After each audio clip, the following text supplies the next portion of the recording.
Então, no ar aí, boa noite. Tratar de ligações químicas, notadamente as ligações iônicas e as ligações covalentes. Essa é a nossa tarefa nessa noite. Primeira coisa, na hora de formar compostos, isso chama a atenção da química já há algum tempo e dos teóricos da química. Como é que os átomos se ligam? Como é que ocorre a interação entre os átomos? Para quem conhece minhas aulas, eu sempre digo que alguns elementos são cruciais de serem conhecidos na tabela periódica. Inclusive conhecer a sua posição, seu GPS dentro da tabela. Se algum de vocês, ou alguma de vocês, assistiu o Caldeirão do Hulk nesses dias, foi uma criançada lá que sabia onde é que estava o elemento da família 6 da linha 5. Pô, que é uma coisa de louco. Para nós, o interesse é saber como combinar esses elementos, saber qual é a forma desses elementos se combinarem, quais são as propriedades desses elementos em termos de formação de compostos químicos. E aqui eu destaco uma gama que é a chamada gama das famílias 1A, 2A e 3A, ou 1, 2 e 13 da tabela periódica, que é a classe dos metais representativos, os metais que mais participam dos compostos químicos, metais esses que têm essa alta incidência na formação dos compostos.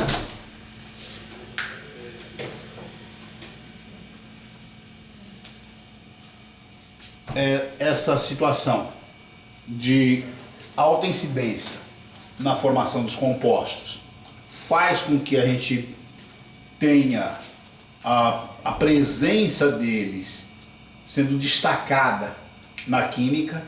Então, certamente, todo mundo já ouviu falar de cloreto de sódio, de cloreto de potássio, de cloreto de cálcio, de cloreto de magnésio, de cloreto de alumínio, de brometo de sódio, brometo de potássio, brometo de cálcio, óxido de sódio, óxido de alumínio, óxido de magnésio, óxido de cálcio, hidróxido de sódio, hidróxido de magnésio, hidróxido de alumínio, hidróxido de cálcio, hidróxido de potássio. Enfim, são elementos que se combinam muito. A química não é a ciência dos átomos isolados. Por isso, eu particularmente não tenho grande interesse pelos gases nobres, porque os gases nobres fazem pouca química. O grande interesse dos gases nobres é existirem sozinhos, a grande viabilidade deles é existirem sozinhos, ou seja, não são fazedores de química. Esses elementos, sim, são fazedores de química, porque eles se combinam muito. O ouro se combina muito? Não combina muito. Isso é uma grande vantagem do ouro para a finalidade a qual ele se presta. O ouro tem o interesse de existir isoladamente, de não se combinar, de não ter a formação de compostos, portanto não se degrada, não forma novas substâncias e, consequentemente, ele tem essa plenitude de atuação ou de utilidade que é o ouro como metal moeda, metal que não se degrada com o tempo. Então aqui eu destaco elementos metálicos esses que tem aqui marcados por mim o subnível mais energético, S1, S2 e P1, famílias 1A, 2A e 3A, ou primeira coluna, segunda coluna e 13ª coluna da tabela periódica. É crucial que vocês saibam de memória, é fundamental memorizar algumas coisas, entre as quais lítio, sódio e potássio, são elementos de carga mais um, é a carga clássica deles. Magnésio e cálcio são elementos de carga mais 2. O que significa ser um elemento de carga mais 1? O que significa ser um elemento de carga mais 2? Significa que quando eles formam ligações químicas, eles têm uma tendência natural de ficar com deficiência de um elétron para carga mais 1, deficiência de 2 elétrons para carga mais 2, deficiência de 3 elétrons para carga mais 3.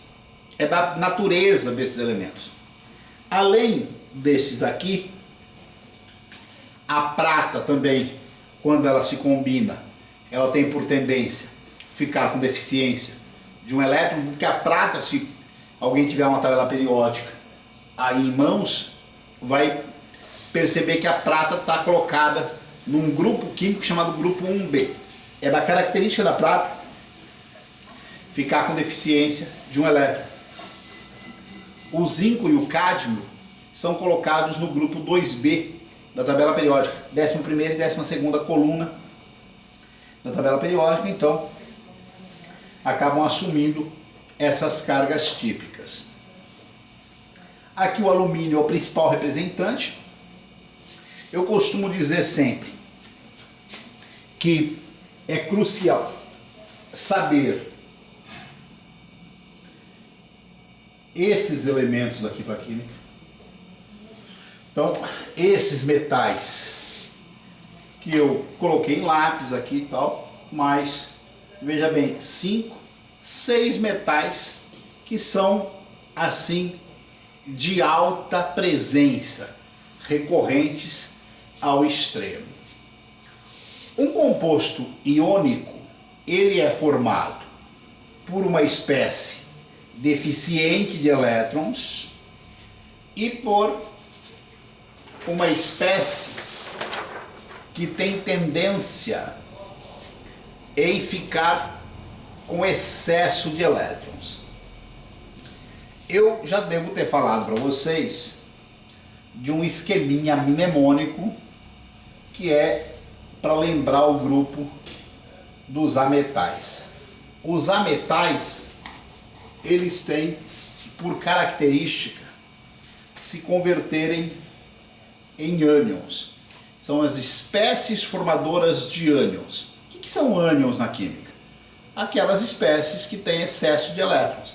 Pô, juntou o óbvio, o metal, que é uma espécie com tendência de doar elétrons, que ficar tendência de ficar deficiente de elétrons, com um não metal que tem tendência a ficar com excesso de elétrons. Esse excesso de elétrons, destacado aqui pelo Banco de Crédito Nacional, que oferece financiamento simples para seus clientes. Assim sendo, o Brasil tem inflação alta na sequência dos ametais. Então, essa jornada de combinação, esses elementos com estes outros elementos, formarão os compostos que nós chamamos de compostos de natureza iônica. Para quem gosta de fazer fotinhos, né? Fazer imagens dessas coisas, essa é a hora. Tira aí um quadro dos metais e um quadro dos ametais, que isso aqui não tem como alguém querer estudar química com um mínimo de qualidade sem saber essas coisas aqui. Senão vai ficar fazendo química de banca, né? Química de... Fala uma leitura de um texto, vamos falar sobre a poluição, degradação na camada de ozônio. Legal, acho fantástico, fabuloso. Mas saber o mínimo de profundidade da química precisa dessas informações essas que eu vou utilizar sempre que possível, sempre que necessário, aqui na minha jornada das ligações químicas. Então, essa é uma primeira situação. Aí tem um tópico que é legal de ponderar também, que é a regra de combinação entre os elementos químicos. Tem um padrão de combinação que eu vou descrever para vocês aqui. Ver se eu tenho alguma coisa deles já descrito. Acredito que não. Não tem. Então eu vou mostrar para vocês um padrão de combinação desses compostos.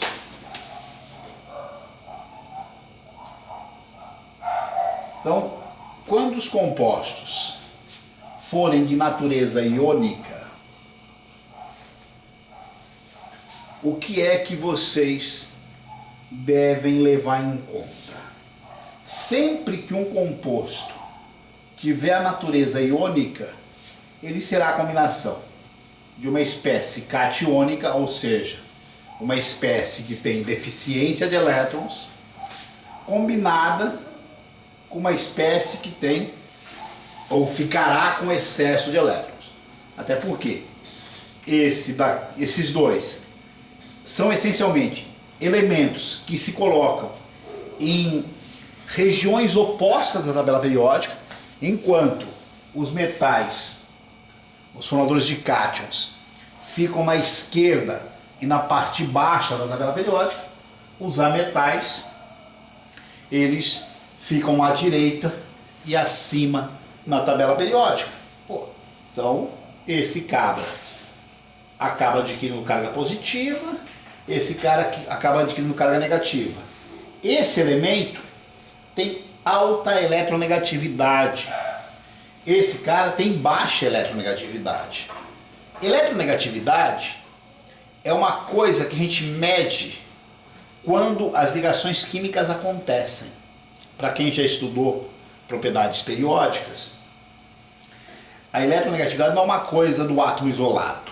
A eletronegatividade é uma grandeza, um valor medido quando da ligação química, de forma que o átomo mais eletronegativo, ele adquire para si os elétrons envolvidos na ligação. Então, a ligação química que envolve elétrons, ela traz os elétrons, toda ligação química envolve elétrons. Na ligação iônica, uma espécie muito eletronegativa, outra espécie pouco eletronegativa. Quer dizer, a muito eletronegativa toma para si os elétrons e aí acaba adquirindo carga negativa. Adquire carga negativa por quê? Porque os elétrons são espécies carregadas negativamente. São as espécies do mundo atômico com carga negativa. Nosso mundo atômico é o mundo atômico do ensino médio. É o mundo atômico dos anos 1910, 1915. É óbvio que quem quiser discutir as coisas com mais profundidade tem que estudar física quântica. Não é o nosso interesse, nem é o interesse dos PCNs ou dos manuais dos vestibulares. Não é essa a intenção, a nossa intencionalidade de discutir essas situações. Interessa para nós que os elétrons são partículas presentes nos átomos. Átomos são feitos essencialmente de prótons, nêutrons e elétrons. Os elétrons são as partículas negativas. Essencialmente é isso. Na hora de construir a combinação, que é a fórmula aqui. O que é fórmula na concepção química? É a menor combinação, a menor proporção possível entre átomos. É isso que a gente chama de fórmula mínima. Pode ser que você estude também as fórmulas estruturais, onde cada ligação vai aparecer, aí aparece um monte de átomos. As fórmulas estruturais, elas são interessantes ou são importantes, melhor dizendo, quando a gente vai estudar química orgânica. No nosso estudo de química geral, o mais interessante para nós é dizermos qual é a combinação geral, a combinação de regra básica dos elementos, em que a carga de um vira o número do outro, ou a atomicidade, essa é a ideia da referência, a atomicidade. Carga de um, atomicidade do outro, carga do outro, atomicidade do um. Só para a gente ter um exemplo, poderíamos colocar aqui uma situação, como por exemplo, a L de carga mais 3, combinado com S de carga menos 2. Quando esses dois elementos se combinam, essas duas espécies, uma espécie com tendência catiônica, com tendência a perder elétrons, e a outra espécie com tendência a coletar elétrons, a combinação Al2 S3, que é o que nós chamamos de fórmula mínima, a menor proporção entre átomos de alumínio e enxofre que formam o sulfeto de alumínio é 2 átomos de alumínio para 3 átomos de enxofre. Como é que esses átomos se organizam? Aí, quem se interessou por isso foi o Lewis. Eu não vou entrar nessa seara com profundidade hoje, mas uma forma de representar isso aqui é assim: o sódio é da família 1A. Ser da família 1A significa, acima de tudo, dizer que ele tem um elétron na camada de valência. O flúor é da família 7A. É um cara com 7 elétrons na camada de valência. Eu marquei lá atrás que o sódio tem por tendência a